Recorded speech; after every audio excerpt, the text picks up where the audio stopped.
Oh my gosh, I'm just totally blinded by the light. And I love that. It's a really lovely day. And I was thinking as I was doing land stewardship, what is the wonder of land stewardship? Because it's definitely there.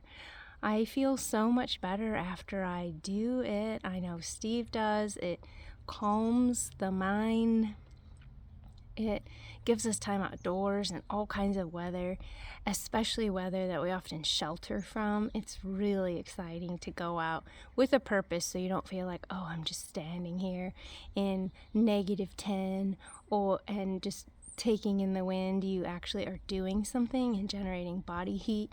And it's just really a lovely reminder of what all the other lives are dealing with all the time. I mean, they're out here in the cold, in the heat, in the wet, in the dry, all of it. And I often feel like I'm missing something by not partaking more frequently in the challenging types of weather. So it gives you connection too, I guess. It really gives you a deep connection with the earth and with other lives. It gives you more understanding. It feels really good. I mean, stewarding is like tending. I like thinking about it in tending terms. Tending the earth feels like a big giant thank you for having me. And it also feels sometimes like an apology for what other humans who perhaps didn't know better or just couldn't resist the temptation of greed. It's an apology for their actions to maybe right the wrongs or begin righting the wrongs, balance the human species a little bit.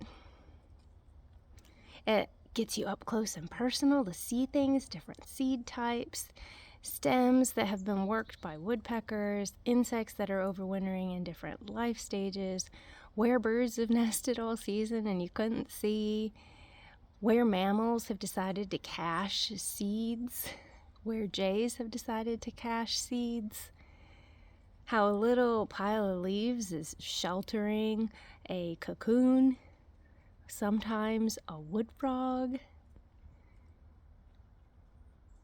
It lets you hear the sounds of the season. So since we do stewardship in winter, it's a very different time of sounds than spring and fall.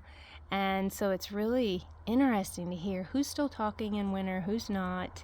What are the different sounds that I hear?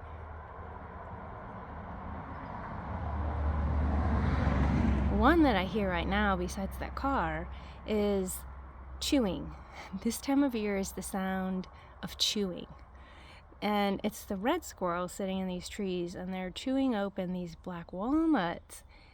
And they are so tough. You all know, I'm sure if you've harvested them, you know we humans generally run over them with our tires on our cars, or we have a really superb nutcracker. And these squirrels just sit here and they chew the exact right opening for them to extract the nut. I wonder what the calorie balance is. Are they actually gaining calories? I mean, they must be. I know black walnuts have really high calorie amounts, but how much does it take to chew one open?